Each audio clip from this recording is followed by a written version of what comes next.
और आज हम चर्चा की शुरुआत कर रहे हैं चीनी की एक महत्वपूर्ण खबर के साथ। और खबर यह है, जो आइस्टा की ताज़ा रिपोर्ट आई है उसके मुताबिक अब तक 5.5 लाख टन चीनी का एक्सपोर्ट हुआ है और पिछले 2 महीने में 2,29,000 टन का एक्सपोर्ट हुआ है। और आइस्टा का यह मानना है कि इस सीजन में कुल 8 लाख टन तक का एक्सपोर्ट हो सकता है। हालांकि सरकार ने 10 लाख टन एक्सपोर्ट को मंजूरी दी है। तो प्रफुल्ल विठलानी हमारे साथ जुड़ चुके हैं, चेयरमैन आइस्टा के। प्रफुल्ल जी, बहुत स्वागत है आपका। पहले तो आप ये बताएं कि सीजन की शुरुआत में इंडस्ट्री बहुत तेजी से डिमांड कर रही थी कि शुगर का एक्सपोर्ट अलाउ करें और 20-20 लाख टन एक्सपोर्ट की मंजूरी इंडस्ट्री की तरफ से मांगी जा रही थी। 10 लाख टन की मिली। अब आप कह रहे हैं कि 10 लाख टन भी नहीं हो पाएगा, ऐसा क्यों? ऐसा है मृत्युंजय जी, हमारे शुगर सेक्टर में अभी एक कहावत हो गई है कि जी बिजनेस हिंदी पे अगर आप इंटरव्यू देने जाते हो तो पहले मृत्युंजय जप कर लो और फिर मृत्युंजय जी को बहुत तीखे और अगरे अगरे सवाल पूछते हैं। अरे तो पहले आइस्टा की ओर से धन्यवाद। हमें यॉर्कर खेलने का ही मजा है सर। फुल टॉस में तो कोई भी मार देगा, लेकिन आप लोग यॉर्कर खेलते हैं तभी तो मजा है। भाई साहब, आपका यॉर्कर ऐसा रहता है कि जिसका क्लीन बोल करके चले जाते हैं। Thank you sir, thank you for the compliment. ऐसा है कि ये पूरी एक कहानी है एक शुगर इंडस्ट्री में ये साल की। ये 145 लाख टन का कंजप्शन समझो। एक हम विजुलाइज करते हैं कि इंडिया का मैप है जहां पे महाराष्ट्र गुजरात के ऊपर एक नॉर्थ और नॉर्थ ईस्ट है और नीचे सेंट्रल और साउथ इंडिया है। तो कुछ लोग मिलके जब दिसंबर में सोचा कि हिंदुस्तान की कंजप्शन 290 लाख टन है और टॉप ऑफ इंडिया में 145 लाख टन बनेगी और 145 लाख टन साउथ में बनेगी, साउथ सेंट्रल में। तो इसका फायदा कैसे लिया जाए? तो उन्होंने सोचा गवर्नमेंट से 20 लाख टन की निर्यात की परमिशन ले लेते हैं। तो पोर्ट्स जो है, फिजिकल पोर्ट्स, वो तो साउथ सेंट्रल में है, वहां से 20 लाख टन चली जाएगी तो 125 लाख टन बचेगी।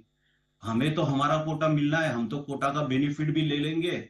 और 20 लाख टन चली जाएगी तो जो लास्ट के 5 महीने रहेंगे, मई जून जुलाई अगस्त सितंबर, उसमें हम काफी ऊंचे भाव में चीनी बेचेंगे। तो ये जो गेम प्लान जो है वो सही नहीं गिरा। गवर्नमेंट ने आधा दिया 10 लाख टन, ऊपर से क्रूड नीचे चला गया और इंटरनेशनल शुगर मार्केट नीचे चली गई। पूरा जो सेंटीमेंट है वो खराब हो गया। तो अब 10 में से भी सिर्फ 6 लाख टन चीनी गई है। अब चीज क्या हो गई है कि दाम जरूर बढ़े हैं या स्टडी है, पर वो साउथ सेंट्रल में है। नॉर्थ में जो एक 41 रुपीज पर केजी चीनी बिक रही थी एक्स मिल, वो 39.50 पे आ गई। और मेरे को किसी ने बताया था कि आपके चैनल पे कोई जेंटलमैन ने ऐसा बोला था कि हम आइस्टा को जानते नहीं है, हम सिर्फ 2 ही एसोसिएशन को जानते हैं। भाई साहब, हम 6-7 साल के बच्चे, अभी काफी लोग हमको नहीं जानते हैं। और भगवान करे आप आगे बढ़ो, आप हमारे गुरु है। और ये ऐसे नेशनल चैनल पे किसी को जानना नहीं जानना ये सब बोलना शोभा नहीं देता है। पर ठीक है, चलो उसको साइड पे रखते हैं। हाँ। पर भगवान ने अपनी एक ही जन की सुनी, वो मृत्युंजय जाकी, क्योंकि वो हमेशा सवाल पूछते रहते हैं कहीं चीनी के दाम बढ़े ना, चीनी के दाम बढ़े नहीं ना। तो ये ऐसा हो गया कि पूरा इंटरनेशनल शुगर का माहौल डंप हो गया। एक्सपोर्ट 10 लाख टन भी नहीं हो रहा है, 20 लाख टन की तो छोड़ो। और जो बैलेंस शीट यहाँ पे गड़बड़ाने वाली थी, 290 की जगह पे 280-85 का कंजप्शन होने लगा। तो इस बार कैसे हुआ कि अगर मैं यूपी की एक शुगर फैक्ट्री हूं और मेरे को 2 रुपया मिला है कोटा बेच के, पर मेरे को अभी 10 रुपया जा रहा है क्योंकि वो गेम उल्टा पड़ा है। तो मेरे जो दुख तो मेरे को ही है, क्योंकि मैंने यूपी की काफी लिस्टेड कंपनियों के शेयर्स लिए हुए हैं, उनके दाम अब नीचे हो रहे हैं। तो नुकसान भी हो रहा है और यहाँ पे भी हो रहा है। और अनफॉर्चुनेटली हमारे आइस्टा के मेंबर जो एक्सपोर्टर है, उन्होंने कोटा लिया था प्रीमियम देके की मिलों से। हमारे बेचारे वो कस्टमर जो एक्सपोर्ट हाउस है, उनको भी नुकसान हो रहा है। ओके, मतलब ये आप बहुत बड़ी बात कह रहे हैं, जो आपने कैलकुलेशन समझाया है और जो बताया है और जो आप बता रहे हैं, ये अपने आप में बहुत बड़ी बात है। मैं दोबारा आपसे ये पूछ रहा हूं, तो आप ये कह रहे हैं कि शुगर एक्सपोर्ट अलाउ करवाना एक गेम प्लान था जो फेल हो गया। आप ये कह रहे हैं? नहीं, देखिए बिजनेस में हर एक के अपने अपनी इंडस्ट्री को ऊपर लेके आने के लिए net profit margin, operational profit margin और लिस्टेड कंपनियों को अपनी अपनी एक गेम तो करनी पड़ती। गेम बोलो या एक स्ट्रेटेजी है, it is not a game, it's a strategy plan. Strategy plan जरूर था, पर वो स्ट्रेटेजी प्लान आखिरकाल हम तो इंसान ही है, कुदरत विधाता और भगवान भी तो है, जो ये अपनी 140 करोड़ पब्लिक को क्या मुनासिब होगा उसके हिसाब से। अच्छा, ठीक है। लेकिन अब विठलानी जी, क्योंकि आपने कहा है कि इस सीजन में 8 लाख टन ही एक्सपोर्ट की संभावना है, ऐसा आपको क्यों लगता है? क्योंकि अभी तो करीब करीब 3.5 महीने का वक्त बचा है। हम अभी जून में आपसे बात कर रहे हैं, सितंबर तक ये शुगर का सीजन है, तो अगले 3.5 महीने में आपको एक्सपोर्ट की रफ्तार बढ़ती हुई क्यों नहीं दिख रही है? मतलब आपको ऐसा क्यों लगता है कि जो कोटा है वो फुलफिल नहीं हो पाएगा? इसके पीछे की वजह क्या होगी सर? क्या सिनेरियो बन रहा है जिससे आपको लगता है कोटा फुलफिल नहीं हो पाएगा? ऐसा मृत्युंजय जी, ये 6 महीने हो गए, 6 महीने में 6 लाख टन भी पूरा नहीं हुआ, 5.5 हुआ। अब बचे हैं सिर्फ 3 महीने। और दूसरा क्या है कि जो पहले के 3 महीने में इंटरनेशनल मार्केट ऊपर थी, वहां से 25% नीचे गिर गई है शुगर मार्केट। तो हमारे जो नेबर कंट्रीज है वो भी ब्राजील से चीनी ले रहे हैं, हमारे से नहीं ले रहे। हमारी पेरिटी नहीं बैठ रही है, हमारे डोमेस्टिक प्राइस ऊपर है, उसकी वजह से एक्सपोर्ट की पेरिटी नहीं बैठ रही। इसलिए नहीं लगता है कि 8 लाख टन से भी ज्यादा हो। पर एक चीज में जरूर विश्वास दिलाता हूं कि जो भी क्वांटिटी अनएक्सपोर्टेड रहेगी वो केंद्र सरकार डेफिनेटली सोचेगी, उसको एक्सटेंशन दिया जाएगा। वो हो सकता है दिसंबर तक का 3 महीने का एक्सटेंशन जरूर से मिलेगा।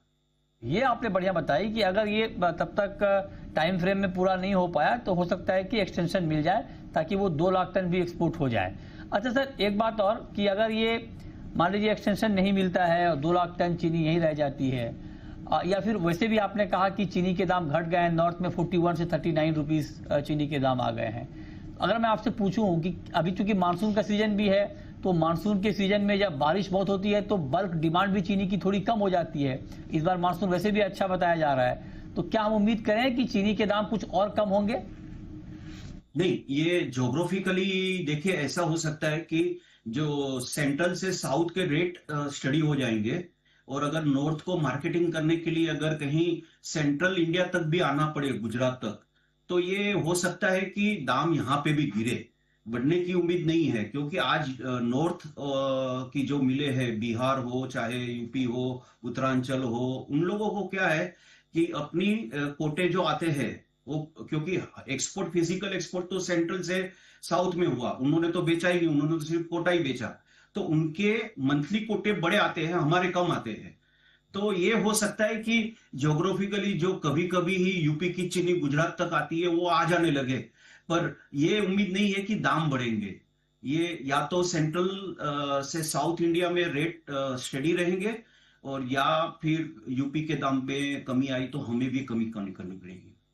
तो कुल मिलाकर इस वहापो की स्थिति में कंज्यूमर के लिए अच्छी खबर है कि चीनी उनके लिए महंगी नहीं हो रही है, और आप कह रहे हैं कि महंगी तो छोड़िए, थोड़ी सस्ती हो जाएगी। और राइट सर, वो जी बिजनेस की भगवान ने पहले ही सुन ली। जो 45 रुपया किलो के ड्रीम थे वो अभी 39 पे आ गए हैं। ठीक बात है। तो 45 रुपए के ड्रीम थे, आप कह रहे हैं कि 39 पर आ गए हैं। बहुत शुक्रिया विठलानी जी आपका हमारे साथ जुड़ने के लिए, और डेटा को बहुत ही डिटेल में हमारे ऑडियंस को समझाने के लिए, बताने के लिए कि एक्चुअल सिचुएशन इस वक्त चीनी को लेकर के है क्या, ये सब बताने के लिए आपका बहुत शुक्रिया। आगे बढ़ते हैं और अब बात करते हैं